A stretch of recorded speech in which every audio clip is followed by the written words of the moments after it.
All right, we have some attendees rolling in. 2 people. All right, we're ready. Let's go.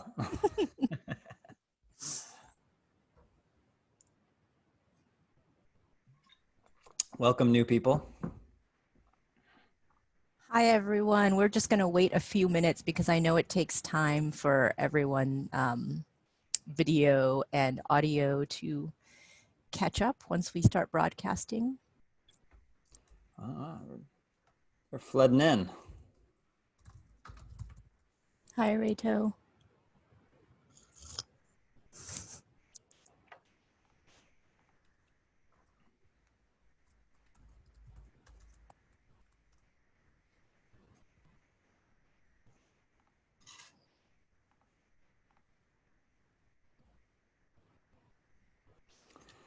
Yeah, this is always the funny part for people that are tuning in, just the like the awkward silence.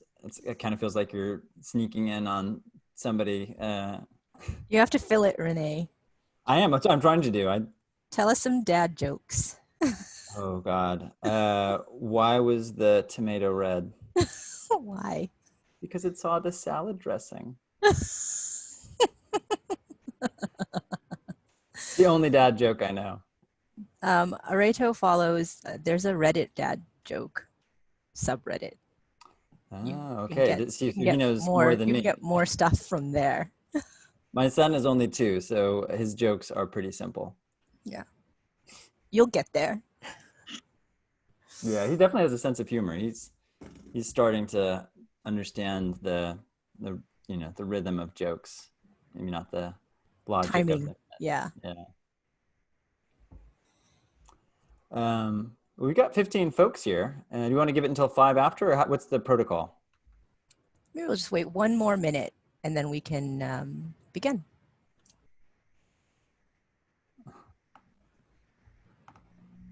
We get some dad jokes in the Q&A. I love it. What do zombies wear in bad weathers? Brain coats. That's pretty good. That's pretty good.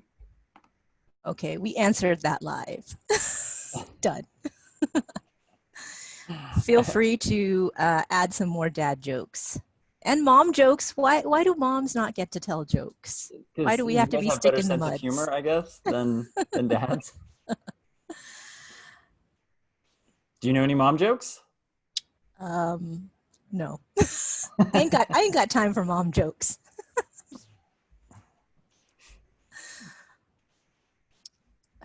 Okay. Well, maybe we'll begin. What do you think, Renee? Oh yeah, this is great. Okay, well, welcome everyone, and thank you for tuning in.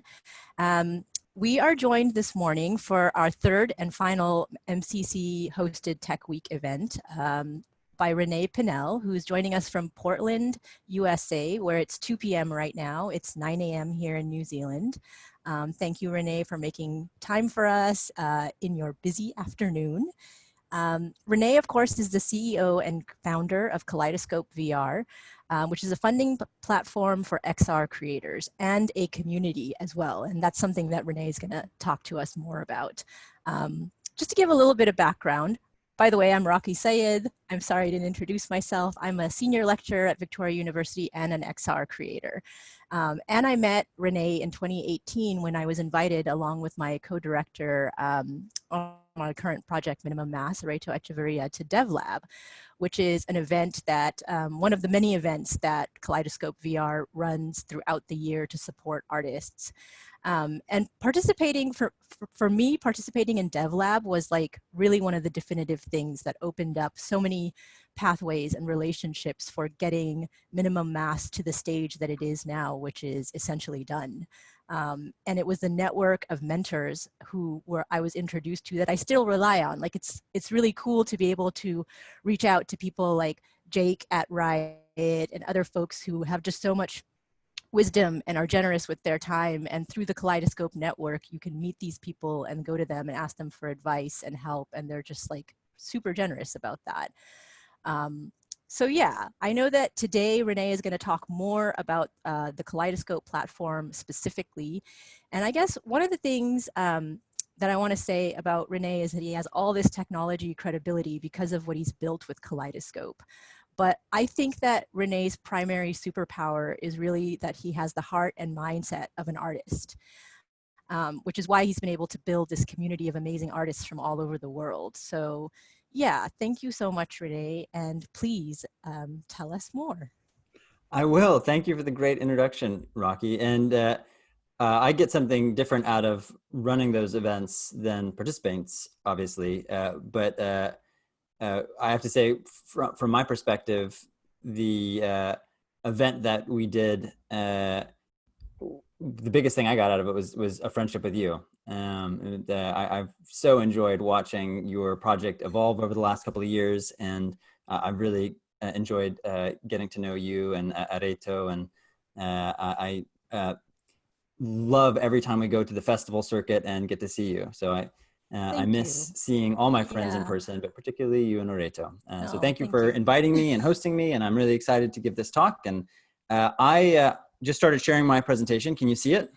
I can see it, and I'm going to pop out, but I'm still here audio-wise, and then I'll join again after. When I'm doing the presentation share thing, I can't really see questions people are asking. So if anybody we'll field them afterwards, maybe. Okay, or if somebody's wanting to know something that I'm talking about and they put it in the chat log or something, maybe you could chime in and ask the question. Like you're, you know, whatever you, if you sense it's the right time to interrupt with a time sensitive question, I'd rather just pause and answer it in the moment. I think that would provide better context for the question and answer. I will do that. I'm on standby. Thanks. Okay, well, so I'm here to talk to you about community funding, which is a new model that we're exploring at Kaleidoscope for financing creative projects. And Rocky gave a good intro as to what Kaleidoscope is, but basically, my wife and I started this organization in San Francisco back in 2014, and our North Star has always been helping artists raise money for projects. So we've gone about that in a lot of different ways. We've done, you know, accelerator programs like Rocky went through with DevLab. We've hosted a bunch of events, and we've started to build over the last 3 years technology that addresses that problem. The ways that we've first did that was by migrating events online. So we did a bunch of events in person. There were always like marketplace events that were focused on bringing artists and industry together and bringing people that could, you know, fund, distribute, curate, or otherwise materially support a project, bringing those folks and artists together. And we realized after doing that for a bunch of years that in-person events are fantastic, but they don't scale particularly well. So we started to move them online. Since we founded the company, we've helped artists raise a little more than $34 million.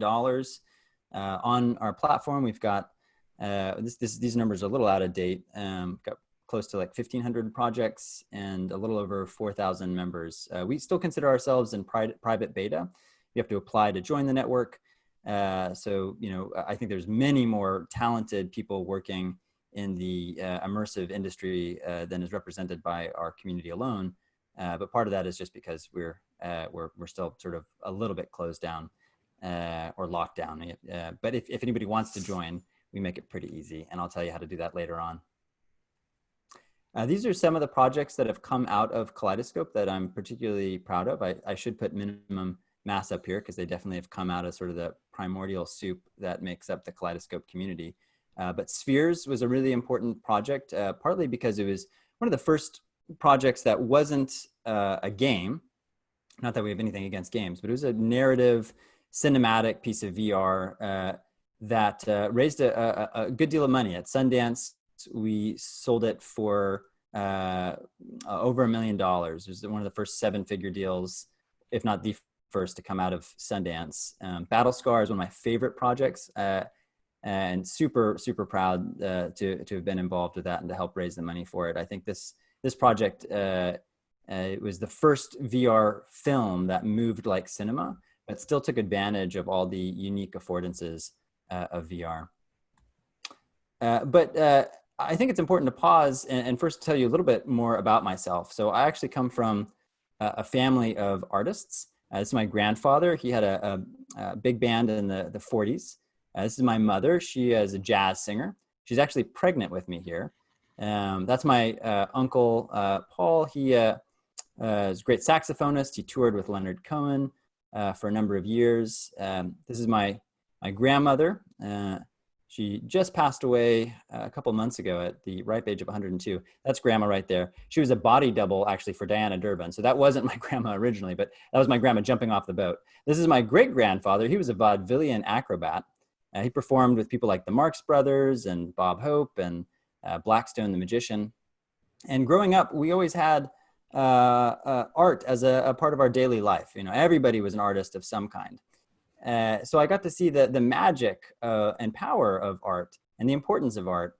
But I also got to see how difficult it was to be an artist. This is my Aunt Sharon, probably the most talented artist I ever have known. But she could never figure out how to make a living being an artist. It was beyond her. All she knew how to do was create crazy stuff. And so as a consequence, it was really just the family that was her audience. You know, every holiday became this occasion for her to perform. And she was always doing these crazy things like, you know, we'd row out in the middle of a lake in New Hampshire and, you know, do a photo shoot with her dressed like that. And so, you know, growing up, I realized that being an artist is crazy hard. And that has always stuck with me. And I never really understood why does it need to be so hard to be an artist? Why, you know, if artists produce all of this value, why don't they capture it? Why do they have to take sort of a vow of poverty? And this is a quote that has stuck with me for a long time from Orson Welles, you know, one of the arguably greatest filmmakers of all time. I've wasted the greater part of my life looking for money. It's about 2% movie making and 98% hustling. And that ratio has always seemed totally fucked for me. I think if you're a creative person, you ought to spend, you know, the majority of your time making your work, not the majority of your time having to raise money and hustle to get it made. So why is it so hard? I think there's a number of reasons, and here are some of the ones that I think are the primary reasons. First, it's crazy complex. You know, if you're raising money, depending on what you know, type of artwork you're producing, you know, it's this patchwork of grants, of tax incentives, of licensing deals, of pre-sale and private investment, and each of these has their own jargon and rules and hacks, and it just takes a tremendous amount of time to sort through that complexity. And as a consequence, it's very slow. With the exception of a few projects, almost everything that I've seen or been a part of fundraising takes months, if not years, to raise money for. And the other thing that surprised me, you know, when I was starting out, you know, I was a filmmaker for 10 years, and then I got into the tech industry, and then with Kaleidoscope got back into sort of the art and entertainment industry. When I was starting out, I always thought that when you got to a certain level of success, that it would get easier. And, you know, that might be true for some folks, but for most, it actually isn't. You know, we've produced projects with Academy Award winning, you know, directors and producers, and they still spend years and years struggling to get work funded. And this difficulty of being an artist has been thrown into sharp relief because of the pandemic. When the pandemic started to hit in February, we put out a survey to our community and found that 74% of artists had lost the majority of their income. And you know, this is a community that's already financially, you know, living on the margins. And another thing that was really surprising was that 81% of artists had yet to receive any financial support from the government or NGOs or other organizations. And hopefully this number has gone down since this was, you know, this survey was towards the end of February. But at least here in the United States, I'm sure it's still quite high. The frustrating thing about all of this is that it doesn't really take that much money to make artists feel financially secure. one of the questions we asked was, how much money do you need to make every month to get by? And the average was, not surprisingly, because, I grew up with artists and most of my friends are artists, it was actually not that much money. It's like $2,000 a month was all it took to cover basic bills for artists. And that's doable, that's achievable. That's a target that I feel like we can hit. So all of this leads to a question, is there a better way? Do you have to take a vow of poverty to be an artist, or can we invent new systems for financing work that's, simple and scalable and artist friendly, and can allow artists to live a life that's, more middle class, like lawyers and doctors? And I definitely think that you can argue artists add a lot more value to society than doctors or lawyers and a million other middle class professions. I think artists are essential, but we don't treat them that way. So if you're going to ask a question of, is there a better way? I think you have to start by looking at how does fundraising work today in more detail. So I'm just going to step through sort of how we work with artists right now to raise funds, and go through sort of the standard process. So first, we will work with an artist to package their project. So that means you produce things like a pitch deck, you work to attach talent and build a team. You work through what your budget and production schedule is going to be. You make sure you have a script, concept art, a preview video, ideally a prototype. So that's all the process of getting your project to a place where you're ready to pitch it and actually receive funding. The next thing is you have to figure out, once you're ready to pitch, you have to figure out, well, who am I going to pitch to? And I think one piece of advice we always give artists is you need to acknowledge that raising money is really a sales process, and there's tons of best practices for sales, but you can boil it down to some really basic things. First you have to just figure out who are your sales targets. Who are you going to be pitching this to? So these are some questions you can ask yourself to generate that sales list. So who funds projects like yours? Who funded projects like yours in the past?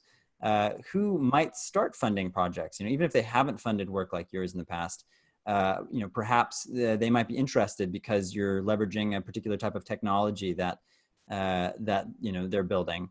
And then even if someone hasn't funded work, if they're mission aligned, perhaps they would be interested. And this is definitely good advice for somebody that's doing something in the very broad new media landscape, because there's a lot of philanthropic organizations and grants who have maybe never put money into any VR or augmented reality project before. But if you're tackling something that is aligned with their mission, if your project is exploring issues that they care about, well, then they might be interested in funding it.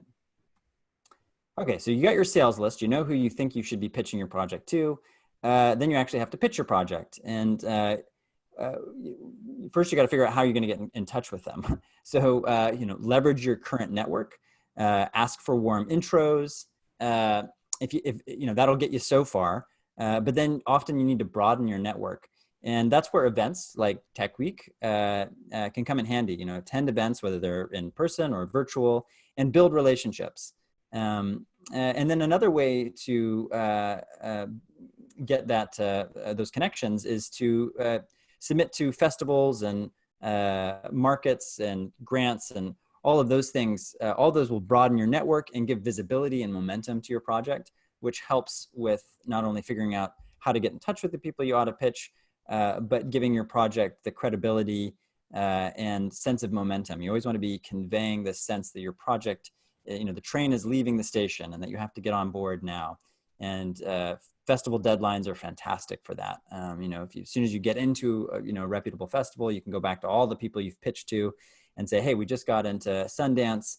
We need another $50,000 for XYZ by this date. I think it was Lauren, who's the curator at Tribeca, said that one of the most valuable things that a festival gives is a deadline. And that's true both for getting the thing actually made, but then also prying loose some extra money for your work. Okay, so once you're pitching, then you've got to close the deal. You've actually got people to write a check. So typically when you're asking for large sums of money, it's a conversation. It takes many meetings. It takes a lot of email. And so these are things to think about for getting somebody who is willing to engage with you, consider putting money in, to having them come down on the right side of the equation in your favor. So you want to always look for ways to build exposure, so to get as many eyeballs on your project as possible. Again, festivals are a great way to do that. There's a lot of other ways too. You want to do anything that conveys momentum. So a good way to do that is to just be really disciplined about communicating any forward progress with the project. So if you get new concept art in, reach back to all the people you've been in touch with and share that with them and say, hey, we just got a new batch of really great concept art, or here's an animation test, or maybe here's a prototype, all of that. Or maybe you just got a well-known actor to come on board. Like, all of that is a reason to reach back out to the people you've been communicating to and prove to them that your project is moving forward with or without them. Again, leverage as many external deadlines as possible. And then another note just to think about is you want to sell to people, not companies. So companies are these large organizations. There's lots of different people in them, and there's almost always different pockets of funding you can get to. I think a lot of artists will get discouraged. They'll get a no from a big company or a big organization, and they'll think that's a monolithic no, but it's not. It's just that person, that department. Find someone else at that company. All the big companies, again, they have many different departments, and most of them, there's different ways you can get money from different people. Okay, so that's sort of how it works today. That's how we, have raised and helped artists raise a lot of money. But for obvious reasons, it's complex, it takes a long time, and it doesn't ever really get easy. So how can we make the current system more efficient? So this is what I think of as the current art and entertainment industry. It's super fragmented, it's super siloed, and it's mostly offline. It's heavily relationship-based, which makes it a challenge to move online. And the deal sizes are typically rather large, and the deal structures, there's no unified set of legal documents even. So everything is kind of bespoke. So that makes it very challenging to be efficient, and again, that's part of the complexity and part of why it takes a long time. So I think, an obvious step to making it more efficient is to just bring it online. Have, some unified networks that can take all of the players and give them a space to meet each other, to talk about their work, try to standardize as much of the business process as you can. There's definitely, platforms that are emerging that do this. I think LinkedIn is not a solution. It's too general. I think we need solutions that are specific to art and entertainment. And then once you have that, once you have, several networks that are, where people are actively doing business and networking and connecting and doing all the kind of things that they do in the real world, well, then you can build services and tools on top that help artists with all of the things that we just outlined that they do right now, package, pitch, and fund new work. So I think that's how you could make what we have right now 1,000,000 times more efficient, which would help with the complexity and time it takes to raise, without even having to address any fundamental structural issues. But I don't think we'll increase the amount of funding and make artists' lives easier in an order of magnitude sense unless we think of radical new ways of funding work. I think all the stuff we just talked about is like the table stakes. That's the stuff we need to do. But I think to have really transformative impact, to really change artists' lot in life, I think we have to invent and test a bunch of radical new funding systems. So that's what we're going to talk about next, is some of the tests that we're doing at Kaleidoscope. Not that I think it's the solution, but I think it's part of the solution. So with that, we're gonna talk about Kaleidoscope grants. So when the pandemic hit, we've been thinking about a lot of these ideas for a long time. And we felt compelled to accelerate our plans to find ways to get cash directly in the hands of artists. So we'd had membership dues that people paid to be a part of Kaleidoscope. It's free to join if you're, you apply, and if you're approved, you can join for free. But then there's some services and tools that you have to be a paying member for. And we had, we're a bootstrapped company. We haven't raised a bunch of money, and we just reached this level of being profitable around that same time. And we said, well, why don't we just take these membership dues that we're getting, and why don't we pool them together and allow the community, because it's the community's money anyways, allow the community to award grants to projects that the community itself submits. And that was kind of the genesis of this idea of community-funded grants.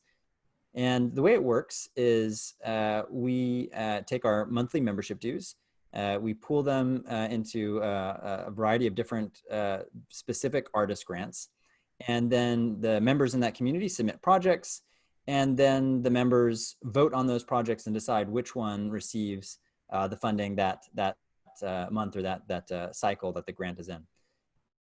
And we allow anybody to create their own grant or select a grant with their membership dues to back. So, each grant isn't the same amount of money. It's not like we're splitting them evenly. We're allowing the community to allocate those funds to the types of projects or that, they want to see supported more. So each grant is either focused on a particular type of creator or a particular type of work. And we have spent a good amount of time. I think we've got a lot more work on this, but we believe that we want to put a lot of power in the hands of the community itself. We think that a lot of how grants are done right now is very top down, small group of people making those decisions. We think it should be the community itself. So we have a review system where grant supporters review all the projects. They simply upvote or skip projects. So it's a very simple, lightweight process. And then the project with the most votes at the end of the cycle is awarded. And it's also transparent. You can see, where projects are ranked at any point in time. You can see who's voted for what. And we have feedback baked into the review system. So you're saying what is working about a project or what could be improved. So even if an artist doesn't win a grant in a particular cycle, they're getting a sense of what elements of their project is working and what elements they need to work a little bit more on. Here are some of the grants that we have live right now. I'm not going to go into all of them, but last month we launched one called the Black Realities Grant that I'm really excited about, which is for artists exploring the Black experience. We've got the Femme Futures Grant, which is for female creators, and a bunch of other ones that are targeting either different types of artists or a different type of work. And I'm super excited to announce a new grant that we'll be launching next month that we were doing in partnership with the ICT Graduate School, the Miramar Creative Centre Grant. And Rocky is taking the lead on this grant as well. She's one of the chairs of the grant, and we'll be awarding $1,000 each month for work that's created by New Zealand-based artists who are producing a project that's somewhere in the very broad category of creative technology. So probably mostly screen-based, so anything from a video game to a film to a VR or AR project. Now, $1,000 isn't a huge amount of money, but it can make a big difference. Depending on what type of project you're working on, that can be, important development money. It could be money to complete a project. It could be money to submit to festivals. Or if it's a small personal project, it might be enough money to complete the whole thing.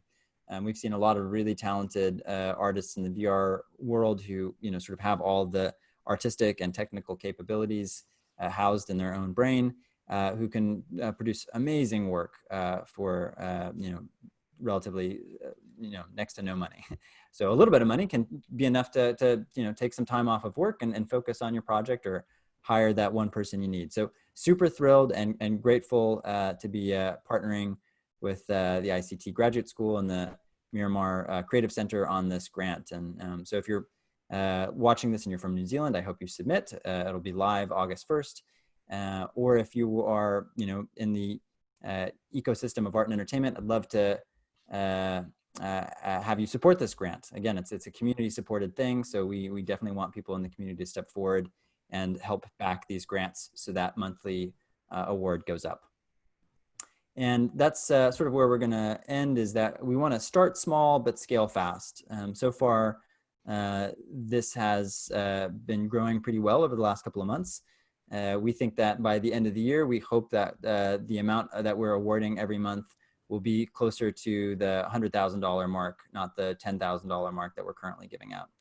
And I had another section here, but I'm just checked the time, and it's a little late. This is my son, Remy. I want to get to your questions, but I will end on a couple of notes. I'll skip some of the slides, but I became a dad about 2 years ago, and that makes you think about everything differently. And you know, I see the world going in a lot of really dark, scary directions, and I think artists are really important to bend the arc of history in a more positive direction. I think people often feel like art is superfluous, not not as powerful as it is. But art is tremendously powerful because art changes culture, and culture is sort of the programming language that we all operate on as people. And what we need to solve all the big problems that we're facing right now, you know, climate change, the existential threat of, you know, radical new technologies like bioengineering, and pandemics, you know, it's like all these things are things that we can solve if we cooperate differently as a global culture, as opposed to these, you know, limited concerns of nations. And I think artists can play a tremendously important role in changing that culture so that we can collaborate with each other on a global scale to address these problems. So I just want to end by saying that I think that we need to figure out ways to fund many orders of magnitude more art than we currently do. I think if we really want to get serious about changing and addressing these problems, I think we actually need to give way more authority and power to artists. And I think the best way to do that is to give them a lot more money. So whether it's this idea of community funded grants or a million other things, we need to try as many of these ideas as possible and figure out how we can scale them, grow them, and shift the resources towards artists, because we need that reflective mirror to come back at us to show us who we are and who we might become. And that's the thing that artists can do that I don't think anyone else can do as well. Thank you so much, René. I sense collective virtual clapping happening. That's what makes it weird on Zoom, is we don't get that live feedback, but I know it's happening. There's already a bunch of questions coming through in the Q&A, which I will field. But like, I think one thing I want to say is that I want to acknowledge gratitude and the fact that here in New Zealand, we're lucky we do have public funding bodies for art. So we have Creative New Zealand, we have the New Zealand Film Commission, we have New Zealand On Air, and they do an amazing job. But I think that what the Kaleidoscope MCC fund offers that is unique is that it's at a different point. It's more like the micro grant. And as a result, it's very quick, right? So the process for submission, the process for feedback, I consider this almost like a scaffolding grant, because we're open to early career artists, we're open to people that are in a very early stage of development, and we're going to get into some of the specifics a lot more, but this is something that allows you to build your project and your prototype and then hopefully go for those larger funding bodies that already exist in New Zealand. So it's part of a picture, I think, to provide access at more points in the artistic process. Cool, thank you. And again, just head over to Kaleidoscope. I think the URL has been put in there. And here, actually, I'll give a special. Again, we're gonna open Kaleidoscope up soon, so that you don't need to even apply. But right now, you still do. Here is a link that will let you join immediately without having to go through the application process. So yeah, take time. Go. It takes like 5 minutes with that link to join. or less. And keep an eye out August 1st for that grant to come around. We've got a few. We want to. Yeah. Somebody wants to know. Well, first off, how broad is the definition of an artistic project that would be valid for a grant? What would a project that creates tools which would be used by performing artists be appropriate? Like, you've done that before, right? Like, I think I've seen that. Well, so first of all, and there's a couple of questions that I think this touches on. We want to take a very broad view of what an artist is. I think of an artist as anyone who is using the creative process to create something new that didn't exist before. And then to the more specifically, each grant is different. So each grant has their own set of criteria. So I definitely think that creating tools for artists, I would love to see a grant that is focused on that.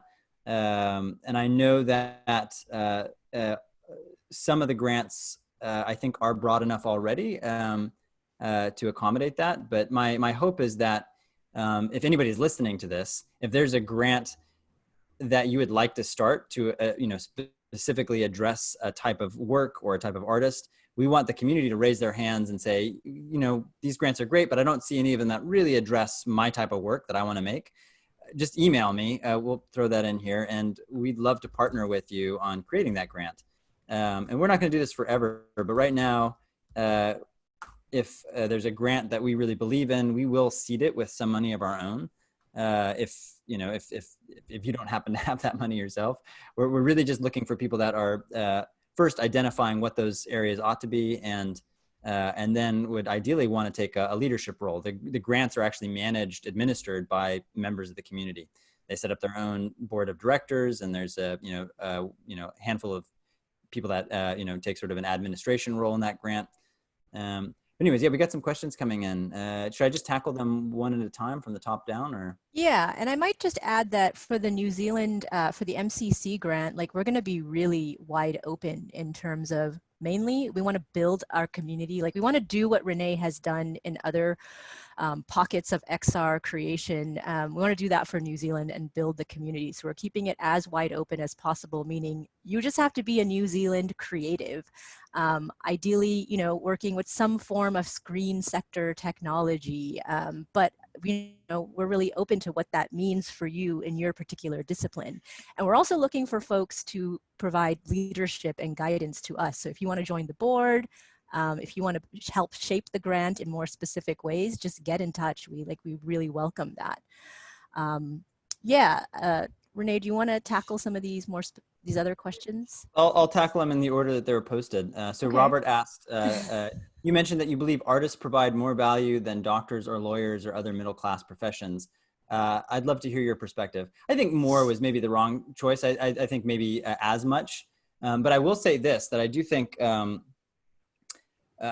things. One is we are, on the precipice of major automation. Whole professional categories are going to be wiped out by, artificial intelligence and robotics. And we're already seeing doctors and lawyers be particularly susceptible to this. So just because you pointed that out, I think that I think what we need to look at is what value can humans add that's unique to humans? What can humans do that's uniquely human? And I think there'll always be a role for humans in jobs like doctors and lawyers, but it'll shift. It'll be more about bedside manner. I think people prefer to deal with humans on a lot of elements, but in terms of diagnosing people, technology is already outpacing what most doctors can do. But I think artists are actually going to be one of the most resistant fields for automation because it really is about providing reflection on what it means to be human. And I don't think I don't see automation tackling that in a meaningful way for a very long time. So I think one could make the argument that does show that artists provide more unique value, more uniquely human value. So yeah, that's my answer to that. Maybe not the best, but another one from, do you provide grants for theater projects? If so, are there any specific grants to apply for? Yes. So we have one that's specifically for the performing arts. It's about the intersection of the performing arts and tech. So anything that, and also it's very interested in exploring, what new ways can you create a live event, especially in this pandemic era. But if you're doing anything that's sort of in the, the broad performing arts arena, and particularly if you're looking at ways to, have that work exist in this social distance world, your project is a great fit for it. I'll throw it into the chat log here while I answer the next project. Jenny asks, interested in the membership as this sounds an excellent system. What are the fees? So we offer 4 different tiers of membership. The lowest cost one is $25 a month.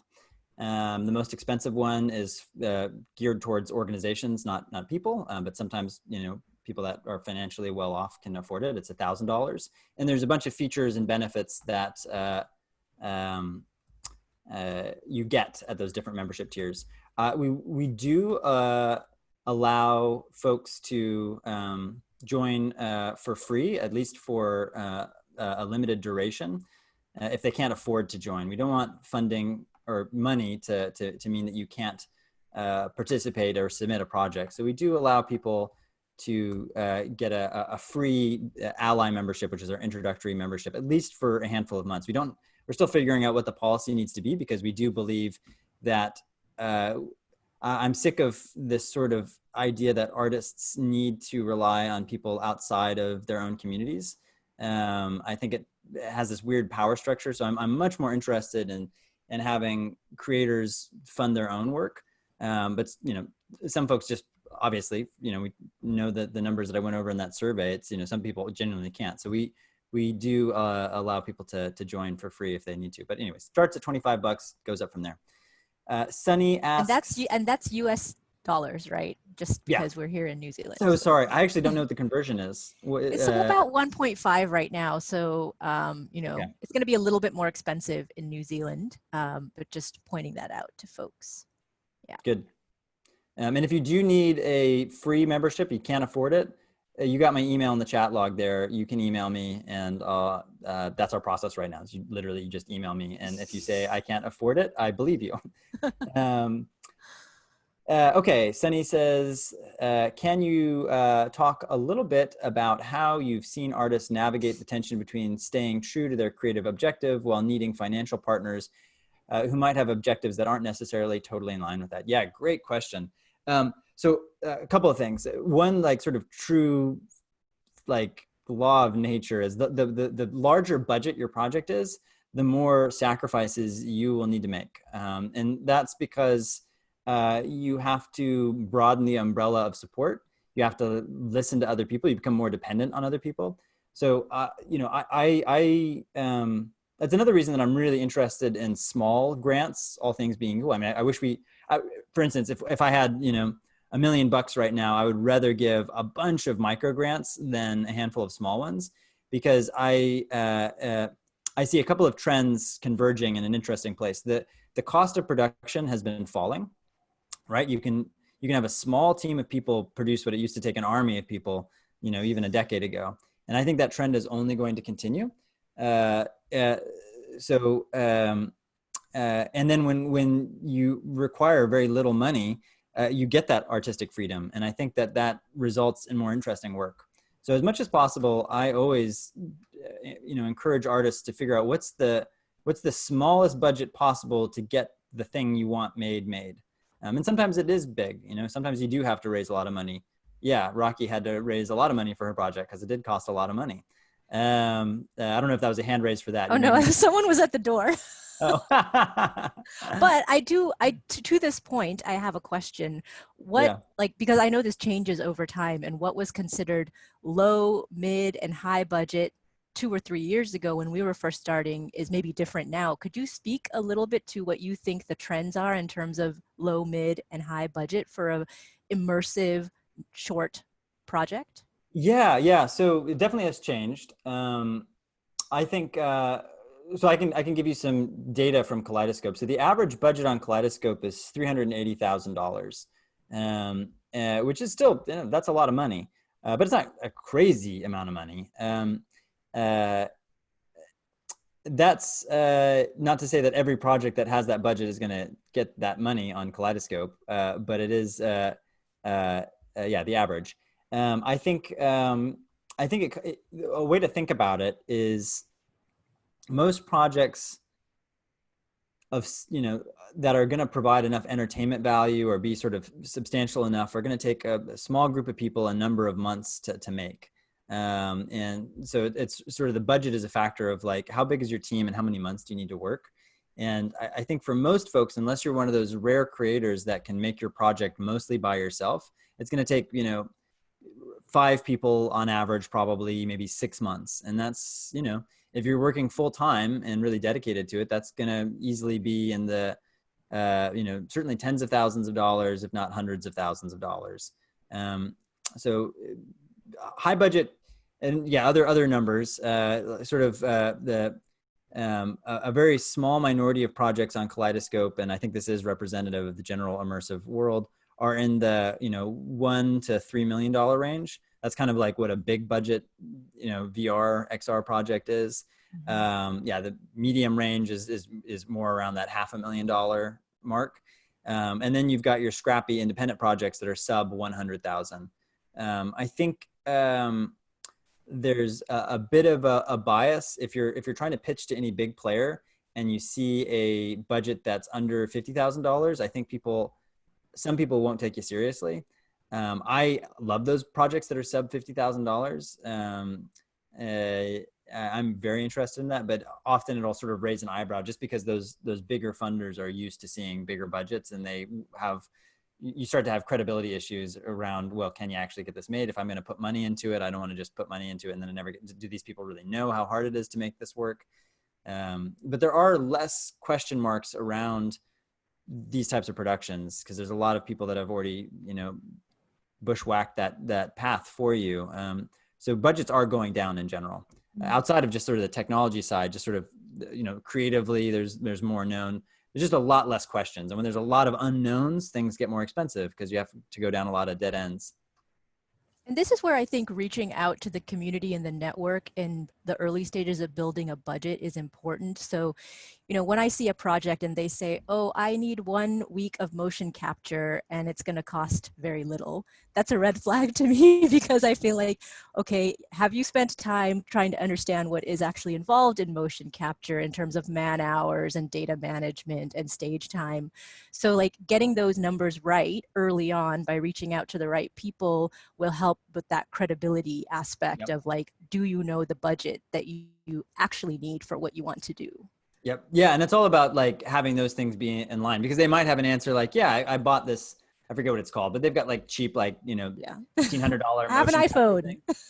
Yeah. Right. They've got, and maybe they've hacked it and it works for their project. And they're like, no, we're going to do it this way. And you're like, okay, but you got to make that stuff clear in all your pitch materials so that people don't get skeptical.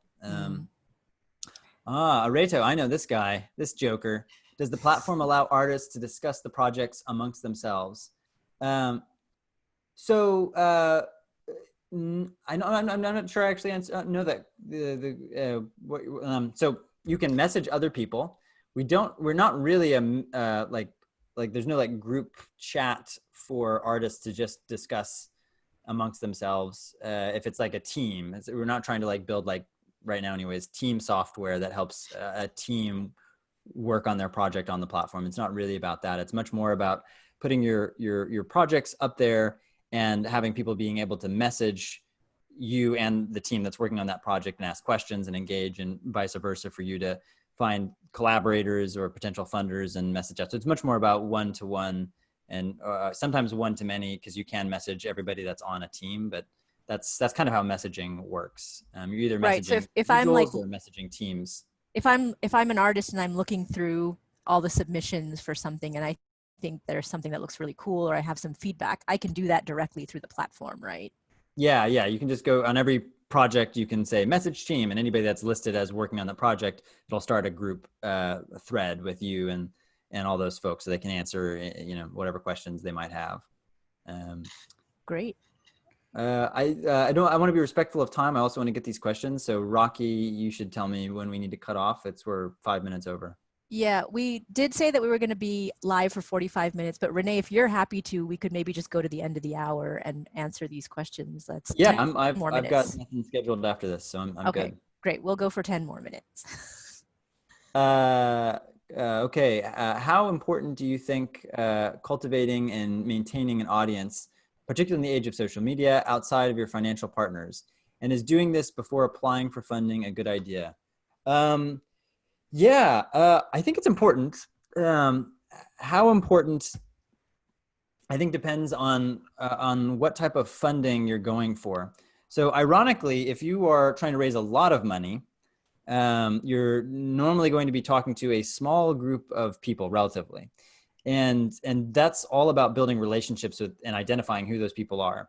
On those fronts, having an audience for your, specifically for your project can help, but it also doesn't help that much. It's much more about, building that personal relationship with them and building trust.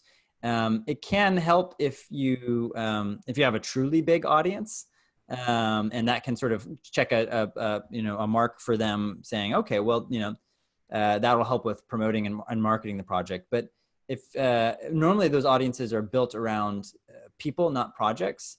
There are some exceptions to that. It's just hard when you're getting a new project off the ground and it's not even released and it's in development. It's much easier to build a personal brand.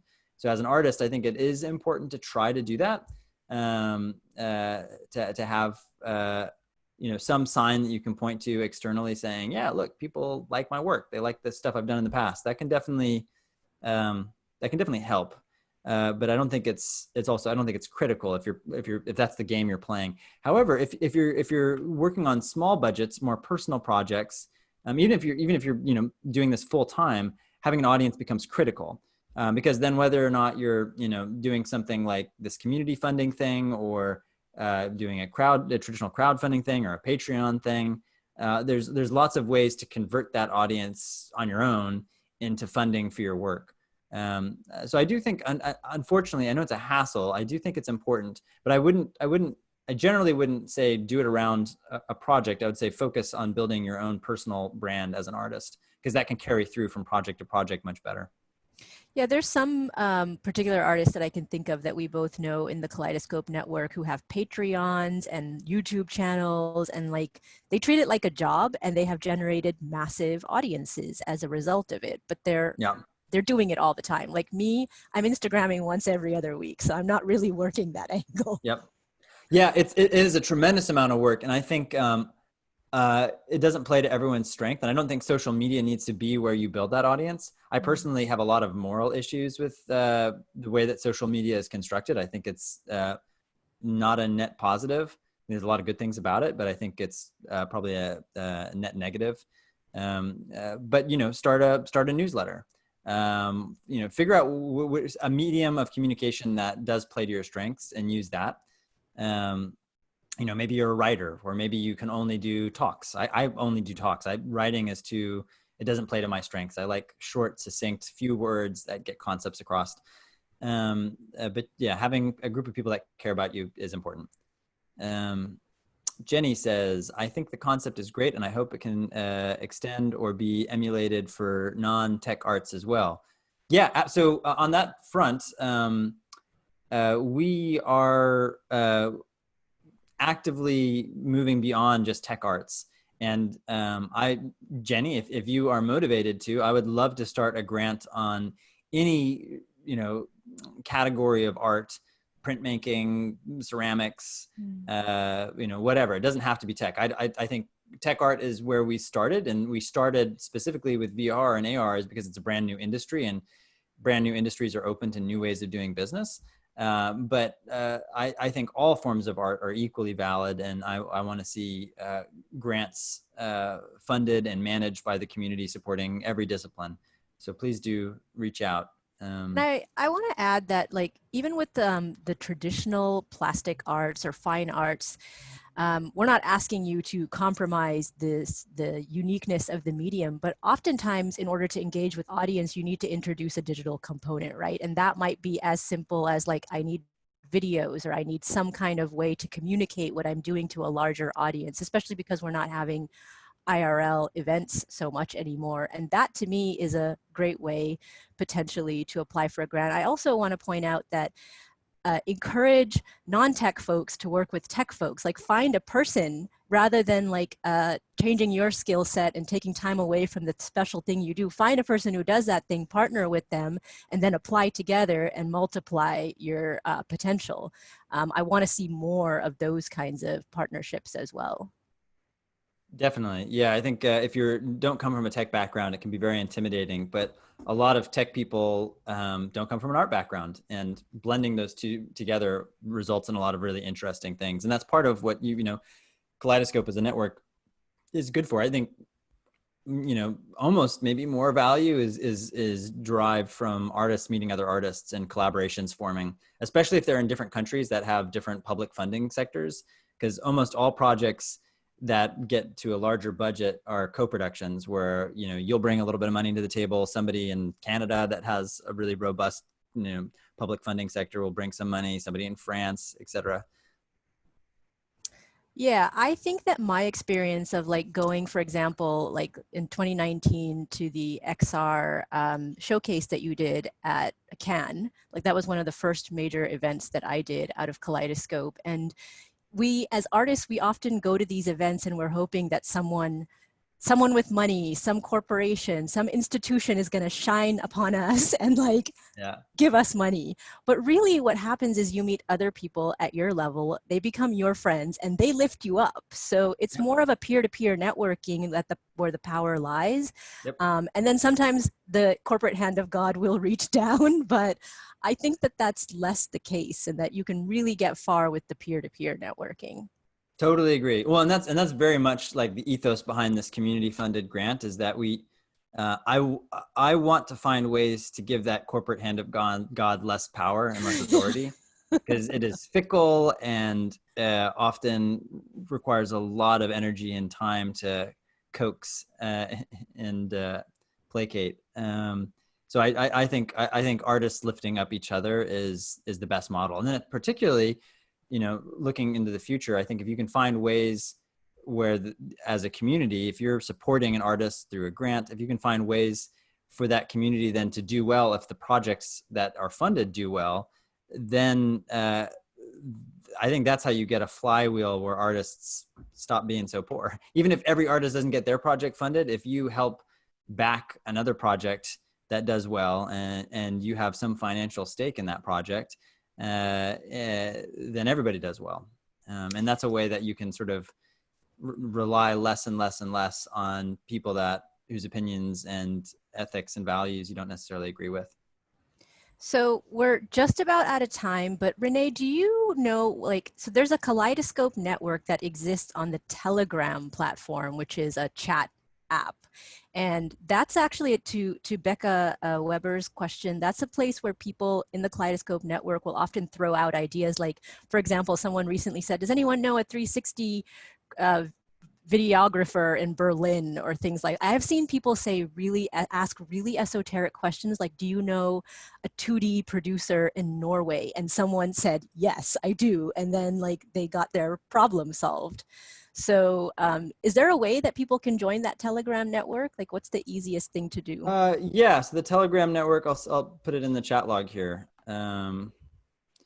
Here is the link. I'm copying it. I'm trying to copy it. I'm doing a terrible job of copying it. Nope, that's just the word Telegram. Here, I got it. I have a sexy short URL. Anyways, that's how you join the Telegram group. And also on Kaleidoscope, we have a standard social media home feed where you can post questions or any updates about your work. And honestly, the best way to network on the site is to add any of your past work that's completed as projects, add those projects, add any work that you have in development, and then check out other people's work, and reach out to the folks who resonate with you. If you see someone's project and it speaks to you, write to them, and that is the best way to start a relationship. And then you've got them hopefully as somebody in your corner who, if maybe they're in Canada and you're like, hey, I need to find out somebody from the what's their big CMF? I think, I don't know, the 3-letter acronym for the government agency that supports work. Maybe they can hook you up, CFB. or help them. Canadian Film Board. Everyone's got 3-letter agencies that fund. Well, not everyone. A handful of countries. We have a 4-letter one. Oh, wow. But anyways, thank you so much for listening to me give my talk. Thank you for the opportunity. And if anyone has other questions, feel free to reach out to me directly. I put my email in the chat log. Yeah, happy to continue the conversation afterwards. Thank you so much, René, and thank you everyone for joining us. I'm super excited about this fund that you're helping us launch, because we want to keep that community building happening in our corner of the world. And I think like New Zealand is unique for a number of reasons, but like our social media channels are kind of built into the size and proximity that we have to each other, where we see each other all the time and we can reach out to each other very easily. So I think that the community building is going to be especially, it's going to catch on really well here in New Zealand. So please join and encourage your friends to join, and hit me up if you have questions. I want to hear from you. Great. Good to see you, Rocky. Bye, René. Thank you. Thank you. Cheers.